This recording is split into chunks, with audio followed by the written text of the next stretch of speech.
Thursday, the 18th of April, listener.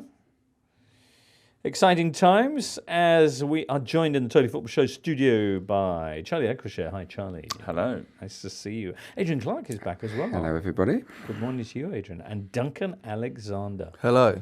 Duncan has just dropped some knowledge on us all. We were discussing the fact that we're now within 100 days to the Olympics. Turned to archery soon enough when Duncan said this. Well, I was trying to get us back on football, and it reminded me that Edward III banned football because people weren't doing their archery practice, and obviously back then it was a method of killing people effectively. So, archery? Okay. A warfare-based concern from It our wasn't king. just a leisure kind of like No, it the wasn't. youngsters out doing their archery. Yeah, They're more practical. Sorry, what period are we talking about here, Edward III? That would have been 1340s. What kind of football was practiced then? Yeah, they didn't have VAR. I'm not. We had pressing them, which put running around. Yeah. I mean, when you say football, Well, football. it's popularly accepted to have begun somewhat later. No? Could you pick the ball up? I don't know. But Would they even have a ball? The point is that I think there's an innate human joy in doing stuff with a ball with your feet, which we know that well predates the 19th century. I mean, around that time, you'd have hundreds of people, wouldn't you? Whole towns playing these games and possibly, kick and but then rush. there would have also been smaller games as well. So I think we've got to respect the fact that football didn't start in 1888, and probably Messi's good, but there's probably a medieval player who was actually the greatest player that's ever lived, but we just don't have enough information. We just don't. Maybe in a parallel universe, there's a totally archery show going on right now where they're talking about, the threat, the existential threat. A Galazzo for jousting. Indeed.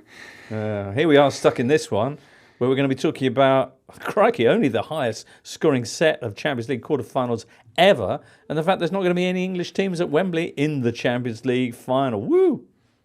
All right, I'm excited too. The second legs play Tuesday and Wednesday. Let's check the scores. Tuesday, there were come-from-behind victories for PSG, who overturned a 3-2 deficit from the first leg, beating Barcelona 4-1 on the night, 6-4 on aggregate. And Dortmund, who were 2-1 down from their first leg away in Madrid, they saw off Atletico 4-2 and thus 5-4 on aggregate. Thrilling stuff. Dortmund will face PSG next in a group of death reunion in the semis. Wednesday, Arsenal got beat 1-0 at Bayern. They are out. Bavarians will be facing Real Madrid in the semi-finals after they beat Man City on penalties. A game that Pep was insisting afterwards they controlled for more or less 120 minutes. The bit when Real scored, of course, not so much. So what happened? Well, I mean, they did have the better chances. They could well have won this game. Didn't take them, and then goes to a shootout, and it's a lottery, as we know. I mean, it was an extraordinarily bad penalty from Silva. I genuinely laughed seeing it. It was so funny. So the first penalty had been taken unsuccessfully. Yeah. By Modric. So the first penalty had been taken by Julian Alvarez successfully. Then Modric steps up, misses, and is so frustrated that he absolutely hoofs the ball into the stands. Weirdly, for penalty shootouts, they only seem to have one ball. And it took about a minute for him to get the ball back. Okay. I wonder if that played into Bernardo Silva's decision. Although, interestingly, or not, Lunin doesn't make any move to dive either way. So he kind of knows what Silva's about to do. Over to you, Duncan. So there's a few elements to it. It went on so long that they were about to go and look for another ball. They got to the point where they're like, right, we better get another ball. But at that moment, clearly someone in the crowd said to the person with the ball, I think you better throw the ball back. Because it was City fans, wasn't it? Yeah, they won the toss. They were in front of their own fans. Yeah. So it was... they effectively sported. Yeah, exactly. Yeah. And so there's a couple of other things with the penalty. Everyone knows now that if you take like a deep breath and take your time, that's really important. Bernardo puts the ball down, turns around and just runs straight to do it. So that was not, and you wonder whether the delay, built up in him. And then it's funny though, because when he takes it, it felt like a kind of kids game where they take a really bad penalty and it's like, go on, have another go. You almost half expected the keeper to roll it back out, like, do it properly. Go and look at the tractor at the fake. Go on, have one more. But it turns out that Bernardo doesn't take. I don't think he's taken a penalty in a normal game, like during the game before. But he has in a shootout, and he went down the middle then. And Kepa was on the bench and apparently told Lunin that Oh, really? that he was probably likely to go down. So it was a gamble from Lunin because, like, if you stand still and he just rolls into the corner, you look a bit silly. But yeah, it was. So he had it on his water bottle, effectively. His mental down water there. bottle, Yeah. Amazing. City have long had a problem with penalties, so much so that last season there was a lot of talk about whether Ederson should be stepping up and taking spot kicks, and lo and behold, Duncan. I mean, he took the fifth one, which he scored with aplomb, and it was just lovely. I mean, just a really good penalty, and proves the point that he should have been on pens because, no goalkeeper in Premier League history has got more than one goal, and it's an absolute dream of mine to see a keeper with double figures. Has any goalkeeper taken a pen in open play before? Like, have they been called up in the Premier League to go and do it? No. I just wonder whether Ederson... Probably back in the 1300s. Yeah, they're doing it all the time. Yeah. But Hans-Jörg Butt obviously scored 3 penalties in the Champions League, all against Juventus, weirdly. So they don't like him. But then, so with the hospitality, with the kind of City fans making life easier than Real Madrid or being hospitable hosts, I mean, there was that thing of holding on to the ball. Someone tell me if there's a reason for this, but they were playing Hey Jude before the penalty shootout. I don't know if that, firstly, that's kind of that's a band very much synonymous with their big rivals Liverpool, but also for Jude Bellingham, it felt almost like a kind of... Hey Jude is a Man City theme. They always play it before the game. Do they? Okay, Yeah. right. It just seemed odd because that's like the song of your, like, this player who's you really want to be putting off rather than kind of giving him the platform. Because there's a Jude there on the... Yeah, it just felt... I don't know. But obviously they do it all the time. It just seemed weird. Yeah. Well, Jude Bellingham, who had indeed proved way more influential in this leg than he had in the first one, a lovely touch to set up Real Madrid's opening goal. Really good touch, wasn't it? Yeah, just dropped out of the sky. But, he's got that kind of talent, hasn't he? All of Manchester City's goals against, they're almost identical, aren't they, in terms of... It's always a direct attack, isn't it? And I suppose that's natural because they got so much of the ball. But even this one, a long ball forward, catches them off guard. They end up chasing back towards their own goal. But yeah, it was a spectacular touch from Bellingham. But there was still a lot of work to do. But I think more than that goal, I think you just got to commend the defending of Real Madrid because it's not something they have to do very often. That they're a team that are normally like Manchester City. So... I've seen League Cup ties that look exactly the same as that match. Yeah, just exactly. A team in a sort of dark away kit, just defending for a long time. And it's Real Madrid. When it's something that you're not used to doing and you can pull it off like they did, I think it makes it doubly impressive in a way. Obviously, you need the goalkeeper to play well. Lunin had a bit of a blinder, didn't he? But especially they got battered in this game last season at the Etihad. 4-0. Yeah, and couldn't get out of their own half. And on this occasion, you feel Carlo Ancelotti went, maybe we won't try that again. But Lunin, I think, made 8 saves in the course of the 120 minutes, which is quite a few. But City didn't have that. It wasn't that total. When you look at the numbers, they had 18 corners to Real Madrid's 1. They had 33 shots to Real Madrid's 8. But you didn't get the sense, or did you, that there were... sterile pressure a lot of the time. There's a lot, particularly later on, there was a lot of like... I don't want to go full your dad, but there was a lot of moments where you were like, "Come on, just have a shot," and they were like, "No, trying pass to walk back." it. Yeah. Although Kevin De Bruyne, after he had equalised, that was the chance. So Doku came on in the second half, and as expected, made Real Madrid look a little bit more shaky at the back in Grealish's position. He then sets up Kevin De Bruyne, who on his second pop at it is very cool and puts it over the kind of on-rushing defender, and then he has a huge chance with about 10 to go, I guess. Yeah, because it's very soon after his equaliser. I mean, you'd absolutely expect him to score that. But I think it's kind of symptomatic of his season, really. He's not quite at his former levels, I think. And I think if you said to the random person on the street who are Manchester City's best 2 players, they'd probably go De Bruyne and Erling Haaland, and I think neither of them really performed that well. I mean, City made 846 successful passes in that game, and Haaland had 5 of them. Right. Which is, I mean, I know he's not in the team for his passing, but he's in the team for his goals, and he didn't score. So this was, I think, only the second time he's been taken off without the game already. Right. And apparently he asked to come City's off. Favour. Really? Which again is, if you're the best striker. But for medical, he said he was done. He couldn't do extra time. Right. Done. Yeah. I mean, it was striking. Clear, the fact that he came off with all of extra time to go in their biggest game of the season. to sort of win the Ballon d'Or and whatnot, which is obviously part of his career goals, I would imagine. That's with all modern players or modern top players. He has got to improve, hasn't he? Like in terms of the all-round game. Having seen Harry Kane a couple of times for Bayern Munich, even though he doesn't touch it very often, when he does touch it, you see so much class about him. I was struck at the end of last season when obviously he scored 36 goals in the Premier League and over 50 overall, and everyone was like, whoa, if this is what he's done in the first season, what's he going to do? And it doesn't work like that sometimes. Yeah. Sometimes your first season is your best season, and that's kind of your high watermark. And he is being dealt with a lot more easily this season. City now will focus on their Premier League hopes and the FA Cup, which is on the way this weekend. They'll be facing Chelsea at Wembley. For Real Madrid, they've got the Clasico this weekend, actually.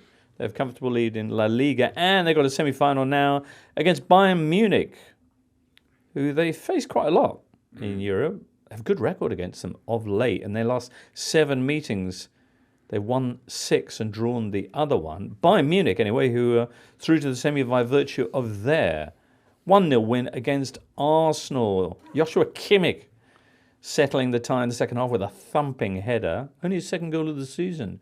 Did you know? Adrian, Arsenal, is it feeling a little bit familiar for you?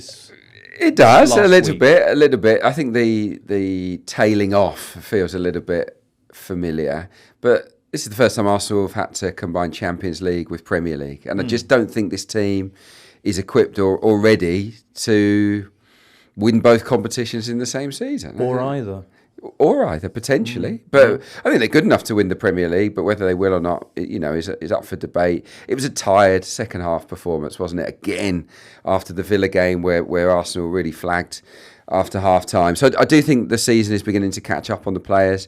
I think the tie in general just shone a light on what Arsenal need to go to the next level. They're at a very high level. They've jumped up the rankings exceptionally quickly, like a tennis player that's sort of won a lot of junior events. They've climbed the ladder. They've taken some scalps along the way, and then they've got to the grand. Yeah, exactly. And they've got to the Grand Slam, right? And they've got to the latter stage, and they've met one of the world's top players. This sounds exciting. Yeah, exactly. Well, in the pressure moments, that experience told, and they were just put back in their place. That's kind of how I equate where Arsenal are at. Okay. They need to upgrade certain positions. They need a bit more experience, and they might get there, but they're just not quite ready. That's how I see it at the moment. I think from last season they've undoubtedly gone up a level. But my feeling, and I think I said this before the City game, was that to kind of compete in the Champions League and Premier League was, and this is obviously totally arbitrary metrics, was like going up 2 levels. And I don't think they're ready to do that. I think had they gone out of the Champions League against Porto, say, I think with a clear run, they'd have had a really decent chance of winning the Premier League. And that's not to say it's over now. But it is a big step up. And, quarter-final before the start of the season was probably about par for Arsenal, I would have said. Definitely. And, they've gone and played Bayern Munich. They've lost by the odd goal. And I think it was a tie that could have gone either way. I don't think you can say, I don't think they've gone and been like, well, Bayern were another level. I don't think so. They were good in the first half as well. I think it's very Arsenal much kind of, result-based. People are like, well, they lost, so they were bad. But actually, in the first half, they were in control for most of that half. Tuchel said that really the only quarter of the tie, so the only half of the 2 games that we were better than Arsenal in was the last quarter. And I think that's a fair comment. And that's obviously, that was the most important quarter. The difference is Bayern got that experience, European experience, where they dug in. And, where Arsenal, when they led at the Emirates, kind of got a bit giddy. That was the key bit. I think, Ben White goes through with that really good chance to make it 2-0 in the first leg. And at that point, my feeling was it felt very much like Bayern just couldn't live with Arsenal's physicality. Their counter-pressing was amazing. That's how they got their goal. That's how they got that chance. It felt like they couldn't get out. And had Arsenal either gone 2-0 up or said, okay, we're 1-0 up, let's see what Bayern have got. Can they come out and attack us? Because I think what will frustrate Arsenal was that they were only ahead, it must have been, for about 10 minutes of this whole tie. And Bayern is so much better suited, clearly, to counter-attacking. They did that brilliantly well. I think had Arsenal had a bit longer where they had something to defend, which they've generally defended really well this season, that would have made it a different tie. And, had they could have got that late penalty in the first leg. We don't need to debate whether it was or it wasn't. I think, another day they get that. They would have had a lead to take. But yeah, I think on the night, 1-0 was a fair result. Yeah, and it's that European pressure as well. We've seen there's no away goals rule anymore, but going away in these big ties is a factor. Going to a stadium like Bayern's, and you saw that even right at the end when Arsenal had a free kick in the edge of the box, and Saka took it quickly. I don't know why he did that, and then luckily got a corner from it, and then put in a really bad. David Raya had come up. Yeah, I mean, again, it could have been Ederson scoring a penalty and Raya scoring a header would have been best night in football ever. But instead, it was key moments. Ben White miss was big. The Saka penalty debate. We don't want to go back to it, but it could easily have been given. There were little fine margins that didn't go Arsenal way. There you go. What I've got to say about Arsenal in terms of what they've got to improve on, in addition to maybe strengthening, is reacting to setbacks. They haven't been very good at it this season. I don't know if you're aware. But they've gone 1-0 down 11 times this season and won once and lost 8 of those 11 games. And they've only scored 8 goals in the 11 games where they've gone 1-0 down. So they've got to find a gear change. And I was watching that game last night thinking, where's the gear change? Where can we need to, we've conceded. We've got to step it up a gear and put Bayern under pressure, and they just didn't have it. Right. And that's kind of been the story of Arsenal's season when they've trailed. Is that a player, or is that to do with the tactical thing? I think it's in part they need a bit more pace, or a bit more pace up front. That's what they are lacking. You look at it; they've got Martinelli. Is their only really quick forward. They've been a forward light for a long time. I mean, you think summer of 2022 they wanted to get Rafinha in. They didn't get him. They didn't get anyone. They wanted to get Mudryk in the following January, and whatever your views on him. But that shows you what they wanted, which was a lightning quick wide forward. Right. Alongside to have someone in the squad alongside Martinelli. They got Trossard in. Trossard's been a great signing, but they have been that player short. And I think also you could see that they do lack that explosivity. And it's interesting, Adrian, on the point about not overturning leads, because that was a big thing. A couple of seasons ago for us, but then last season, you think of it, it was all about those kind of crazy frenzied comeback wins. They obviously have changed a lot this season, being a lot more controlled, a lot less frenetic, and maybe, again, simplistically, they need to find that balance. They press the frenetic button every now and again and just go a little bit crazy and go a little bit off-piste, because it seems like they've got this controlled City style of play and they can't really deviate from it as much as they used to. And I know City didn't go through, but they were able to bring on Doku, who is that sort of player. Yeah, who made that difference. Exactly. Totally. That was kind of the Mudryk equivalent. And Doku was, good player, but not a sort of player that's out of Arsenal's league, that sort of player, So, yeah, it's doable. Yeah. Good for Bayern, though, eh? Not been the best of seasons for them, but through they go to the semi-finals. Good for the German coefficiency. Eh?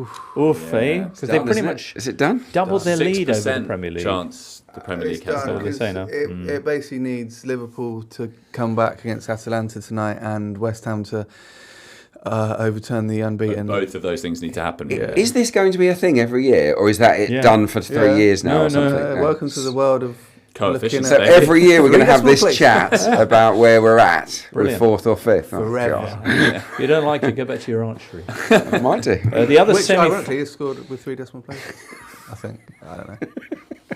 The other semi-final will be between two teams from the former group of death, Borussia Dortmund and PSG. We'll chat about them next. Maybe Newcastle should get an extra coefficient point for just taking part in a group of death. Group of death, yeah. Although they did finish bottom. Yeah, but they made so much noise. And were it not for that penalty decision, dodgy penalty decision, then maybe it would have been Newcastle rather than PSG in the semi-final. Well, PSG it is. Barcelona looked good, actually. They were 2-0 up with an hour to play. And then there was a pretty seismic red card for Araujo, who clattered into Bradley Barcola. And bad decision? No. Do you feel? I do. Yeah, Right, on what yeah, I do. basis? I think He I think wasn't last man, do you The think? touch. I think the touch was so heavy from the player. The touch was deliberately aimed, I think, at initiating the contract. Like we've had that debate Yeah. a million times. Well, he cuts across. He cuts across him, but he knocks the ball so far out of his feet that there's not a chance he's getting there before. Oh, the okay, keeper. so you feel it You're wasn't... going to be kicked out of the forwards union. I just thought it was Araujo- quite a harsh red card, in my opinion. Yeah. Araujo had actually Interesting. given the ball away. He'd initiated, if you like, that PSG attack with a misplaced pass, and I think was possibly a little bit over hasty in trying to redeem himself.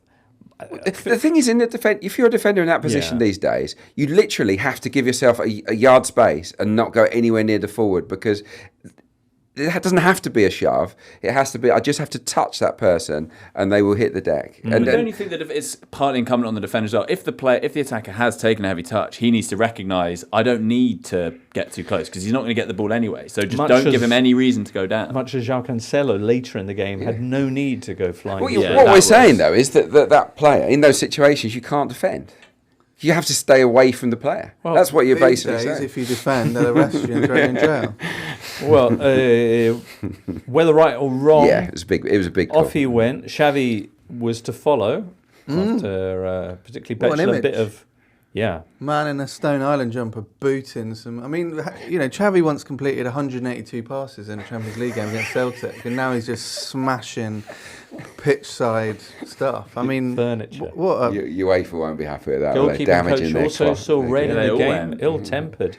PSG making it through. Are they any good? It's quite hard to say because when it was 11v11 across the tie, they were very much second best. I mean, they did what they needed to do well. They were, they managed that situation well, helped by Barcelona, who I thought were, as soon as the man got sent off, as soon as they went down to 10, I thought PSG would do this. But that was partly because Barca had that feeling of I don't think they'll be able to manage this. It's not an unmanageable You situation. can go down to 10 and be like, okay, well, Exactly, we're But just Barca were like, whoa, this is outrageous. Because their manager was saying, "Whoa, this is outrageous." Yeah. If the manager had stayed a bit calmer, then and regrouped the players, they might have had a better chance. But look, Mbappe and Dembele against 10 men is a problem, isn't it? Yeah. I mean, my sense is definitely that whoever wins the Bayern Real Madrid semi will be the favourite for the feel? final, whoever they play. Yeah. We're this close to Real Madrid v Mbappe in the final. Wow. Be Good drenched Lord. in narrative. Yeah. I mean, there's so That's where many we're headed. narrative options out there. You've also got Bayern against Borussia Dortmund. At you know, Wembley. At Wembley again. At Wembley again, or any other variation you want of those. But it is 2013. Dortmund who will be taking on PSG for the right to make the trip to Neasden. They were 4-2 winners on Tuesday against Atletico. Atletico, producer Charlie points out, went to Dortmund with a 1-goal lead and ended up conceding 4. That's not very on brand from Diogo Simeone. Yeah. They're not Simeone-esque anymore, are they? No. It's just, you look at their away record, Atletico. No one would have fancied them in that tie. Not many people fancied Dortmund, but this was hailed by many as being a kind of throwback to the glory days of Klopp, full of blood and thunder and pressure and physicality and goal scoring. There was that Malaga one they had, didn't they, in that 2013 run that this sort of felt like it was harking back to.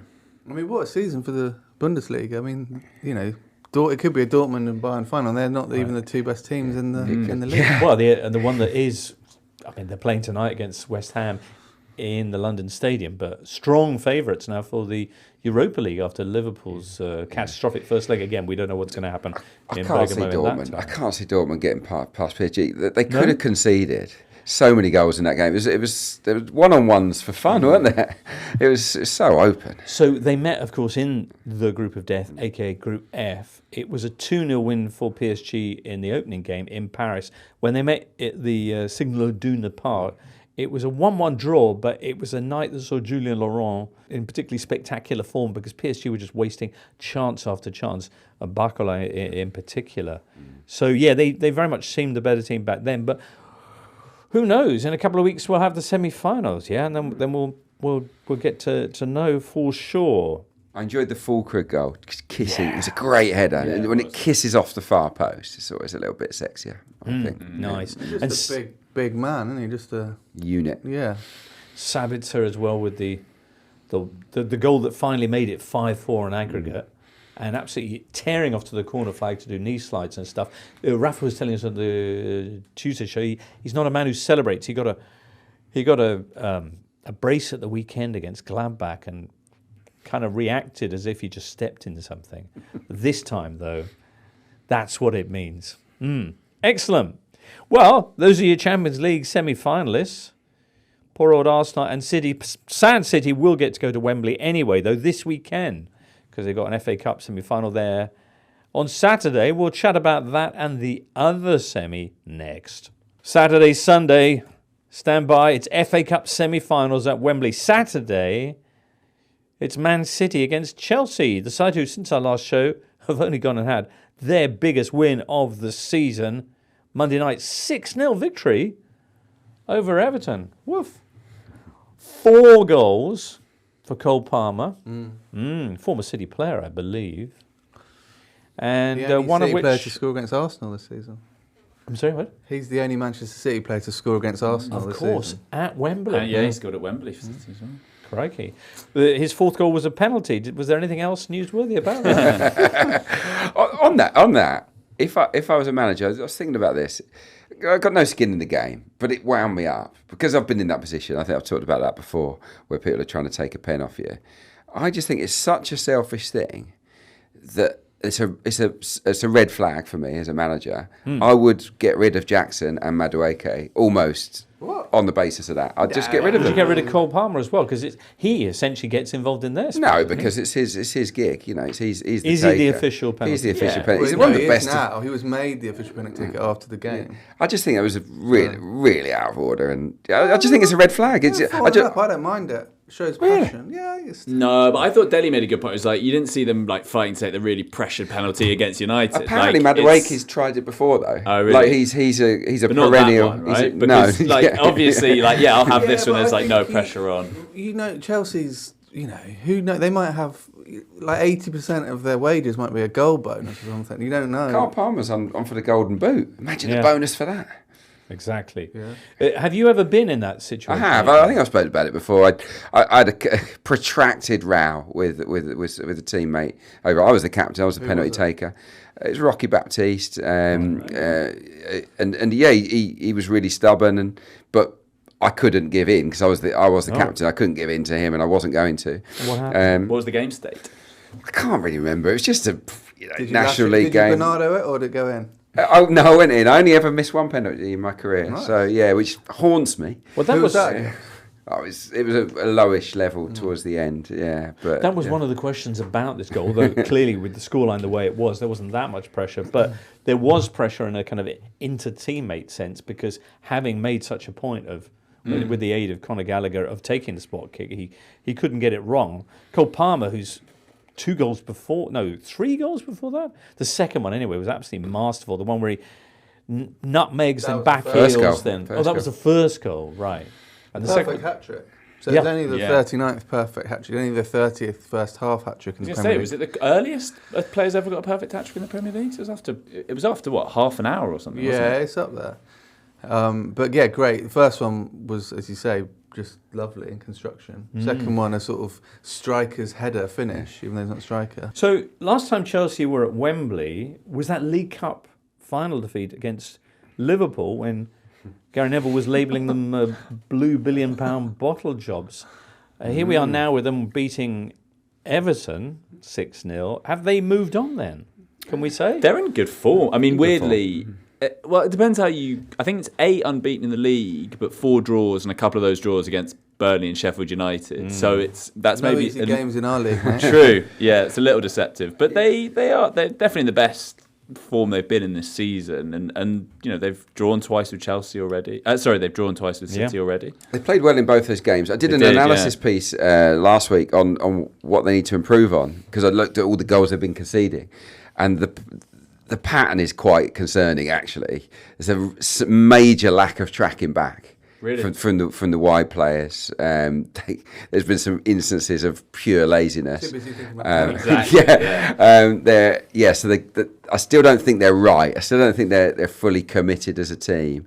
There's not been a great passion to defend balls coming into their box. They've been a little bit lightweight, but this might be the occasion, the kind of game where it focuses the mind. And they've played very well against City on both occasions. I thought they were superb in the first half of the Etihad. What have they done? We spoke earlier about people having success with a more direct approach to City, but what have Chelsea done to stymie them?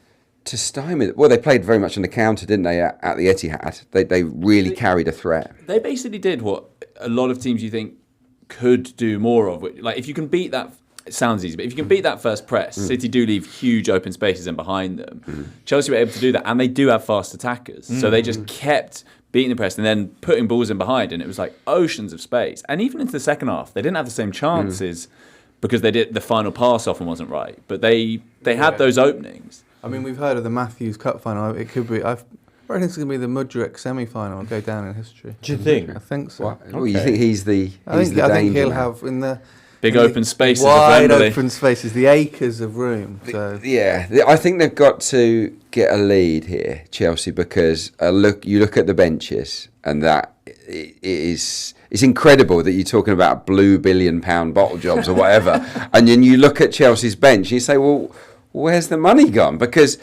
the last game, I think that Badiashile was on the bench and Chilwell, and all of the other players were pretty much kids. And we all know what City's bench looks like at the moment. Although City will be knackered after Wednesday night. So But City as well, I mean, you mentioned about Arsenal being a team that are great when they go ahead, not so much when they go behind. City have had a bit of that in even when they're great teams, because obviously they don't go behind very often, but they are a team. Actually, they have been going behind an awful this lot. season they have, but often it's been like it's very rare, and then when it happens, they're a bit kind of spooked. But they are obviously such good front runners. But if Chelsea were like in that game at the Etihad, they got ahead and City came back to draw, but Chelsea carried a threat all game. Adrian, you mentioned that Cole Palmer's in the running for the Golden Boot. He's currently level with Erling Haaland on 20 goals. Will Haaland ever score again, though? I think he will. Will he play in? Do you think he'll start in this game? Haaland? Yeah. Yeah, I'd start. I mean, he's still in Manchester City's best 11. Do you think Pep will? You don't think he will? Saying no. I think the City will name a rotated team. Do you? Yeah, I do. Okay. Yeah, okay. I mean, bear in mind, like even the players the subs that came on for City yesterday were Alvarez, Doku, Kovacic, Stones.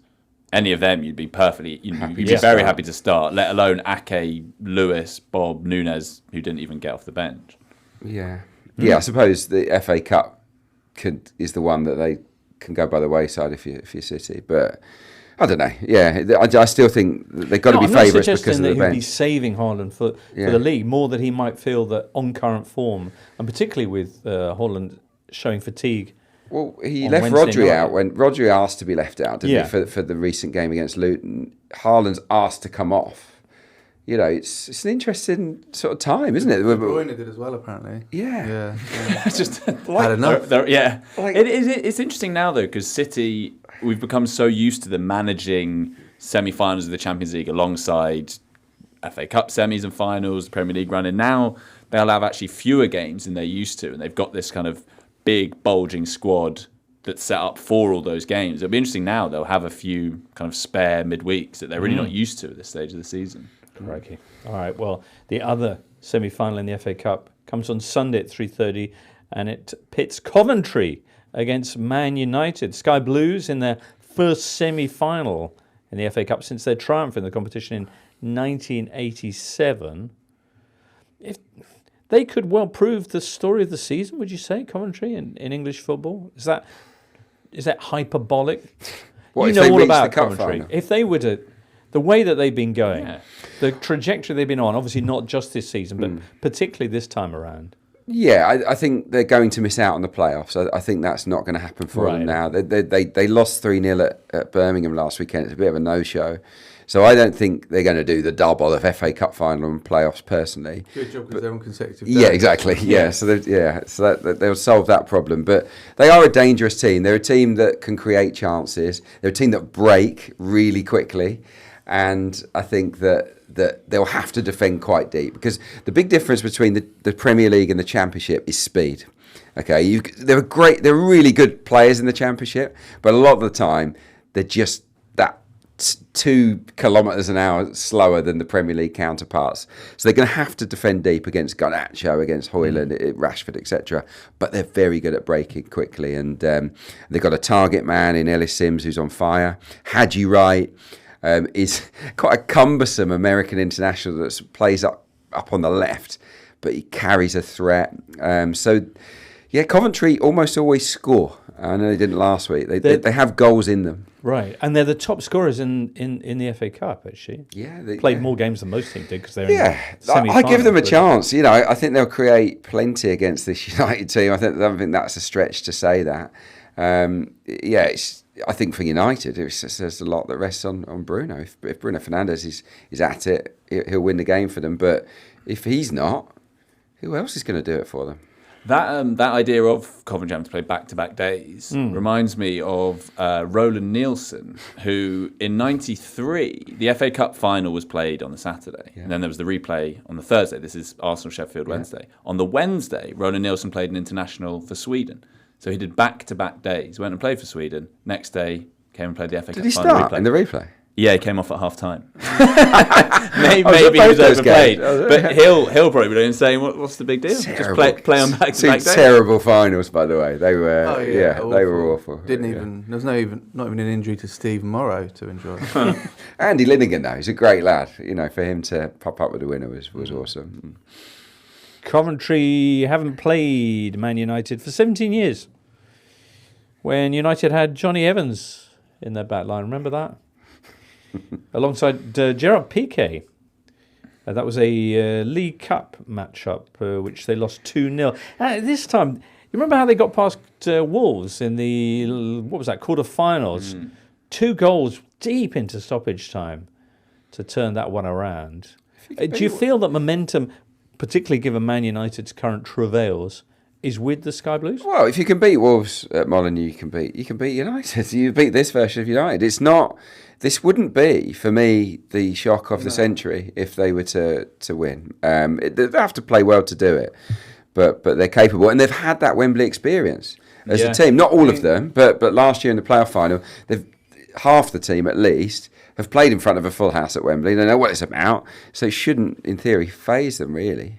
I mean, there'd be something ironic about Mark Robins ushering in speeding up a sacking at Manchester United. Right. Excellent. All right. Well, there you go. That is the FA Cup semi-final picture. There's also Premier League to enjoy this weekend, so we'll get onto that next. You excited for the Intertotally draw very shortly? Yeah, me too. Before we get on to that, Kelly's just come in the room. Hold on, Graham. We've got some. I've done some big draws in my time. I've done the FA Cup fourth qualifying round draw on numerous occasions. I've done it. Well, numerous. I think I've done it 3 times live on the radio. Like your technique. I'm a good ball jiggler, apparently. But I've done that. I've done the FA Trophy draw. And now the Intertotally. Proud moments. Is that why a lot you've got of them. Those blisters on your hand. So I'm just going to move on and say congratulations to 2008 FA Cup winners Portsmouth, who this week got promoted back to the Championship after 11 years away. Also, Jane Austen fans to Mansfield Town. They got to League One, back in the 3rd tier for the first time in 21 years. Nigel Clough's Mansfield Town, of course. He's good. I love Nigel Clough. He's a really good manager. Yeah, these teams play good football and... Yeah, they stuck with him. He's now managed more games than the old man. Has he now? Wow. Okay. Yeah, wow, I believe. That's amazing. Yeah. He's a very likeable guy, Cloughie, and Mansfield. It's been coming for years. Great story with Portsmouth as well. John Massinio. They employed a guy that has just retired from playing. He had no managerial experience, and he's proved to be perfect. He's done nothing wrong. They've lost 4 games all season. Wow. It's a really balanced team. The recruitment he nailed. Just John Massinio, I think, is heading upwards, and so are Pompey. So nice. Really exciting. Excellent. Do they still have the man with the bell? Is he still a feature? I think so. Excellent. In the Premier League, 7 matches this weekend because the FA Cup semi-finals. Saturday at 3:00, there's big bottom 3 flavour as Luton face Brentford and Sheffield United take on Burnley. Sunday, a bit more of that kind of back-end battle as Everton and Nottingham Forest face each other. Elsewhere, Sunday at 3 o'clock, you got Palace, West Ham and Aston Villa, Bournemouth. Those games not televised. While with Man City busy with the Cup, Arsenal and Liverpool have a chance to move back past them. In the title race, Arsenal play Saturday evening at 7:30, unusually enough. They're away at Molineux against Wolves. Liverpool are the late game on Sunday at 4:30. They're at Craven Cottage against Fulham. Liverpool, as we mentioned, this evening, as we record, are away in Bergamo, trying to turn around that 3-0 deficit from their first leg against Atalanta. Don't know what's going to happen there. But what do you fancy? What do you think about their chances against this Fulham team, who are, your box of chocolates? It's a huge weekend in the title race, isn't it? Because City aren't playing. Liverpool and Arsenal have to win, and they've both got really tricky games, in my opinion. Fulham, I worked on the game at Anfield. Fulham was so unlucky not to win that game. I don't know if you recall it. They were leading, and Liverpool mounted one of these amazing comebacks. But Fulham caused them all sorts of problems. So if Fulham turn up, it's a really, really tricky game because they've got. They smashed Spurs recently. Right. They've beaten quite a few decent teams. Yeah, beat Arsenal, beat also them well. Lost at home to Burnley. Yeah, exactly. Yeah, exactly. But they're capable of making it hard. And I think on the other one at Molineux, I think it's a hard game for Arsenal. Not least because I would put down one of Wolves' great strengths as athleticism and running power. Cunha, and you've got the midfield guys, Lamina, who powers in, Joao Gomez. They can run all day, Wolves. And Arsenal, football team and in real life. Yeah, exactly. And Arsenal, as we said earlier on, are knackered. So they've got to get the job done in the first half. Really, this game always felt like a really tricky one, coming straight after Bayern. I think it's the first time they've had an away Premier League game after an away Champions League game this season as well. So that's something they haven't experienced. And it's a big test. Arsenal travelling, their season unravelling, and that's the danger. Although the stats very much are in their favour, at least recent history. Wolves haven't won any of their last 5 in all competitions. The Gunners have won all of their last 5 meetings with Wolves. As for Liverpool, as you say, the reverse fixture with Fulham, 87 minutes played, they were 3-2 down at Anfield, and then those late goals. Do you see late goals? Do you see any goals in Liverpool at the moment? They, like Arsenal, haven't scored in their last 2 ahead of the trip to Bergamo.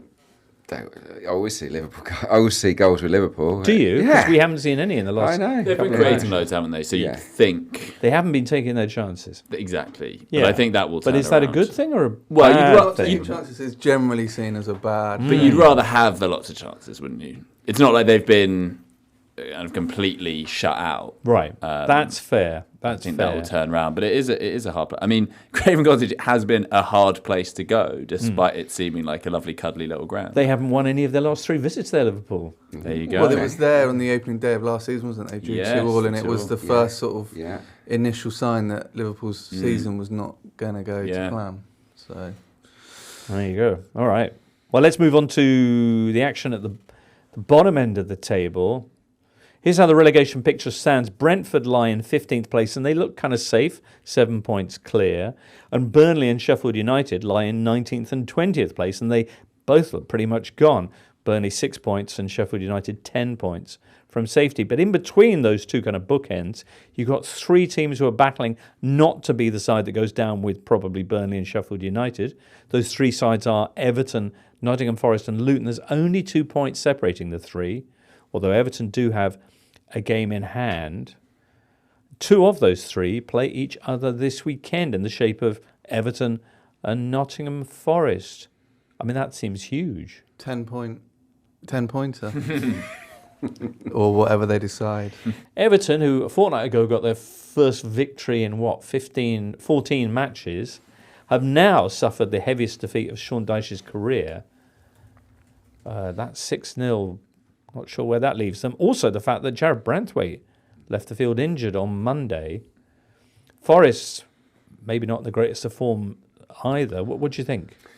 I think they're in better form than Everton, personally. I think Chris Wood is in particularly lethal form. I think Gibbs White is coming back. He looks sharp. Wood, by the way, is the most lethal striker in the Premier League. Out of all the players that have scored 10 goals, he's got the best conversion rate, which is extraordinary, really. He's been Liverpool, very you know what to do. effective. yeah. So I think the issue for Forest, and I know that Forest, Matt Davis-Adams, I was speaking to him, friend of the show, earlier in the week, and he was saying, are dreading this game because Forest are truly awful at set pieces. And then they've conceded 25. They've scored the fewest number of set pieces as well, 6. So they just rubbish at their balls. And one thing Everton are always pretty good at, no matter which manager actually, but particularly under Sean Dyche, is causing problems from corners. I mean, Spurs will know this from that 2-2 draw where they really unsettled Vicario. So I think, that could end up being the difference. But Forest are in good enough form to go there and get a result. But since they come up to the Premier League, they've barely done anything away from home, have they? Yeah, They've got 3 wins in 35 away games. Not great.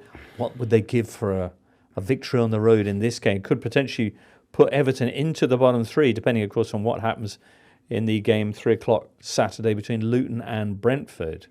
Brentford, who, as we say, seem pretty much sorted now, 7 points clear of the drop. This is it. They need to make the most of their remaining games at Kenilworth Road, where they've got winnable They host fixtures. Everton, don't they? Yeah, that's could be big. Big. Spicy. I think 33 is probably safe. Yeah. So if you look at it that way, Luton are kind of needing 2 wins, 2 draws from 5 games. So this is kind of must-win territory at home to Brentford. The issue is they've got no defenders fit. You know, they're nearly all injured. On the plus side, Sambi Lakonga might be back available for this game, and I think he will make a difference alongside Ross Barkley in midfield. I think they had a nice little combo going before he got injured.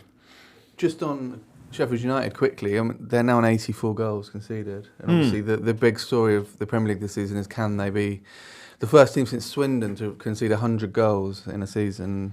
And Swindon was 42 games. Exactly. wasn't So the most in a 38-game campaign was Derby, who conceded 89. So they only need to ship 5 more. Conveniently, their last game against Burnley saw them ship 5 in one go at Turf Moor. And that's who they play this weekend, of course, back at theirs. Sheffield United, Burnley. That's Saturday, 3 o'clock as well. Could be spicy. Also this weekend, Sunday at 3 o'clock, you've got Aston Villa, Bournemouth, which is especially key now that the coefficient has gone the way it's gone, because it's top 4 now for Champions League. Aston Villa currently in 4th. They are 3 points ahead of Spurs, who do not play this weekend. Spurs, though, already have a game in hand on them, so it's really delicately poised. Villa are playing Bournemouth. Of course, Thursday, tonight as we record, they are in France. In the Conference League quarter-finals. They're the one Premier League side that looks good to go through. Help us, Obi-Wan / Unai Emery. You are our only hope. Yeah. God, that is my taken. Unai Emery, the kind of master of European competition. He's the only thing that can break the curse this season. It wouldn't surprise me at all if Villa didn't win this game against Bournemouth. It feels very in keeping with sort of how they've been kind of the second half of this season anyway, where it has been, and Emery a little bit as well, just when you think you've got the measure of him or his team. Like last week, I don't think anyone expected them to win that game at Arsenal. They went and were absolutely brilliant. But yeah, off the back of a European quarter-final as well, I think this could be tricky for them. Yeah, Gareth Southgate will be there, won't he? Surely, Watkins, so. Solanke. Yeah. This is you can see the two of them sort of in the flesh at the same time. Right. 2 quality players. The thing about Villa that really impressed me at Emirates, apart from the fact that without their normal midfield, they were superb, with Tielemans and McGinn, was the speed of their centre halves. I mean, Diego Carlos was rapid. He's superb, He's almost Van der Ven level speed, and I think that he's well equipped to maybe contain Solanke, who's been great this season. Looking forward to seeing what happens in that game. Also Sunday at 3 o'clock is Crystal Palace against West Ham. West Ham, similarly, will be facing Thursday night football. They host Leverkusen, the freshly crowned Bundesliga champions, this Thursday night at the London Stadium. It's Leverkusen's 44th match of the season. They haven't lost any of the first 43. They're 2-0 up from the first leg. Anyway. Should see it. The most annoying result in that game would be West Ham winning 1-0, because it would end the unbeaten run, but Leverkusen would go through, and a bit like everyone's saying Rodri lost his unbeaten run last night, which he didn't. As soon as Anne wondered that. Crystal Palace, West Ham, Sunday at 3 o'clock. It's actually usually a really entertaining match. Delayed by 15 minutes last year due Was it? to Why? an issue with the Selhurst Park's ticket scanning software. Oh, yeah. Okay, well, when it Think of did it get off- underway... The wait. when it did get underway, yeah, it was worth It the was, wait. yeah. 4-3 for Crystal Palace. It was 3-2 West Ham the year before that, and 3-2 West Ham the year before that. So, wow. It's weird, isn't it? Because Hodgson was the manager of Palace, Yeah. and Was that when he'd first come back and they were scoring goals galore? Yeah, he went sort of off piece, didn't he? Goal Tactically, crazy. yeah. And obviously, so Moyes and Hodgson producing those sort of thrillers was very Football. out of keeping. Now, Crazy. all right, well, we'll be back to review what happens in the Premier League and FA Cup semi-finals with a show that's going to be up slightly later than usual. Monday, kind of early lunchtime. Apologies for the delay, but hopefully we will be similarly worth the wait. But we're not done today because next up, oh boy, it's the Intertotally 2024 draw. Tension building. Feeling all a tingle as we prepare for a brand new Intertotally Cup 2024.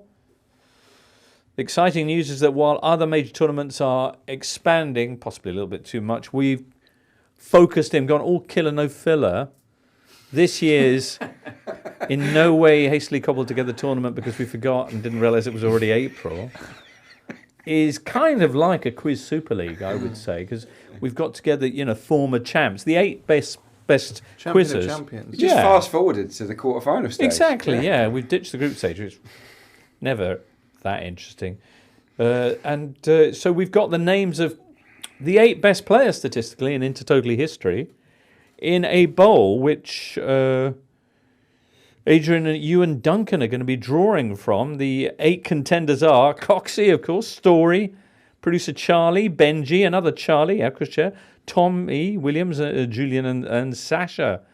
Duncan, you're stepping back this time around. Director of football Moving / upstairs. Right. quiz setting. You're going to be doing some quiz setting. Yeah. That's very, very exciting. All right. And you're going to be helping Adrian with the I'm draw. going to draw the home teams, home players. Okay. Duncan's going to be the visitors. Home and away, never more important than in Of course. the Intertotally Cup. It's So, no velvet back, I'll be honest. It's sort Right. of just a Oddly bowl. shaped bowl. Yeah, but very it's oddly all shaped. Lancaster Gate had. Yeah, here we go then. Here we go. Okay.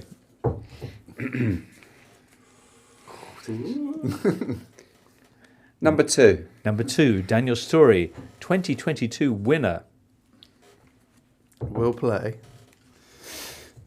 Number 3. Is producer Charlie, winner the following year in 2023. Number 1. Is Michael Cox, winner in 2020 and 21. Home draw for Coxie. We'll play number 5. Is Charlie Eccleshare, finalist in 2022. Number 8. Sasha Gurinov, who really likes the Intertotally Cup. Picked up 2 there, but I didn't see the numbers. We'll play number 6. Tom Williams, finalist in 2023. Finally, number 4. Benji Lanyardo, finalist in 2021. And just to prove that everything's above board, we'll play number 7. Julien Laurence, perennial semi-finalist and creator of the face-saving third place playoff. Wow. All right, well, first things first. Charlie, how do you feel about that draw? Michael Cox. Not ideal. But I guess if you want to be the best, you got to beat the best. Wow. No easy games, etc. and so I on. think he was my first round opponent last year as well. Was he? How did that go? Well for him, less well for me. All right. Producer Charlie, in that all previous winners matchup with Daniel Story, that's huge. I think Julien Laurence against Benji Lanyardo. Can you call that one, Adrian? I'm not sure. No, I've been defeated by Benji Have you? in the past. Yeah, he's a strong player. Strong. And Tom Williams against Sasha That's Gurinov. the only non-televised fixture. Which one? Benji v. Benji. Julian. I can't think that Julian would be involved in anything that wasn't Televised. televised. But, you know, What a if you face for say. TV, you know. Wow. All right, some sizzling Duncan Alexander questions heading the way of those contenders. And I believe Nick Miller will also be doing his traditional question setting as well. So it's going to be extra special. And producer Charlie, all starts off next Thursday with, I'm not sure which matchup, depending on availability. Anyway, look out for that, listener. Terrific. What an exciting time of year. Well, it's a time of year I've dreaded in the past when I've been involved in it. Just for my sort of lack of quiz knowledge being exposed. What's more nerve-wracking, intertotally fixture or playing for Arsenal? Oh, definitely the quiz. Definitely the quiz. I just meant broadly speaking, from a listener or viewer's point of view. This is the time when this is the business end, isn't it? You feel like you've arrived at the climax of the season when intertotally starts and finishes. So it's what a time to be alive. Okay, well, that FA Cup semi-finals, Champions League, all that stuff, it's all so exciting. We've reached very much the climax of this show, so we'll just park that there and say many, many thanks to Adrian, to Charlie. You're back with us on Monday, I think. Is that right? Early Monday? I believe so. Woo! Duncan Alexander, you're heading off on a trip. I am, yeah. Going to watch Palermo. Oh, yeah? Oh, nice. At the Favorita. Very nice. Excellent. Good. Looking forward to hearing about that in the future. Many thanks as well to Liam and producer Charlie in the booth. And above all, you listener, do join us again once the weekend's done. For now, from all of us here, it's goodbye. The Totally Football Show podcast is available 3 times a week, bringing you all the football news you could reasonably be expected to care about. We've got views, we've got stats, we've got analysis, we've got some of the best football writers around, and the whole thing is absolutely free. So have a listen on Spotify or Apple Podcasts or all the usual places by clicking on the link below.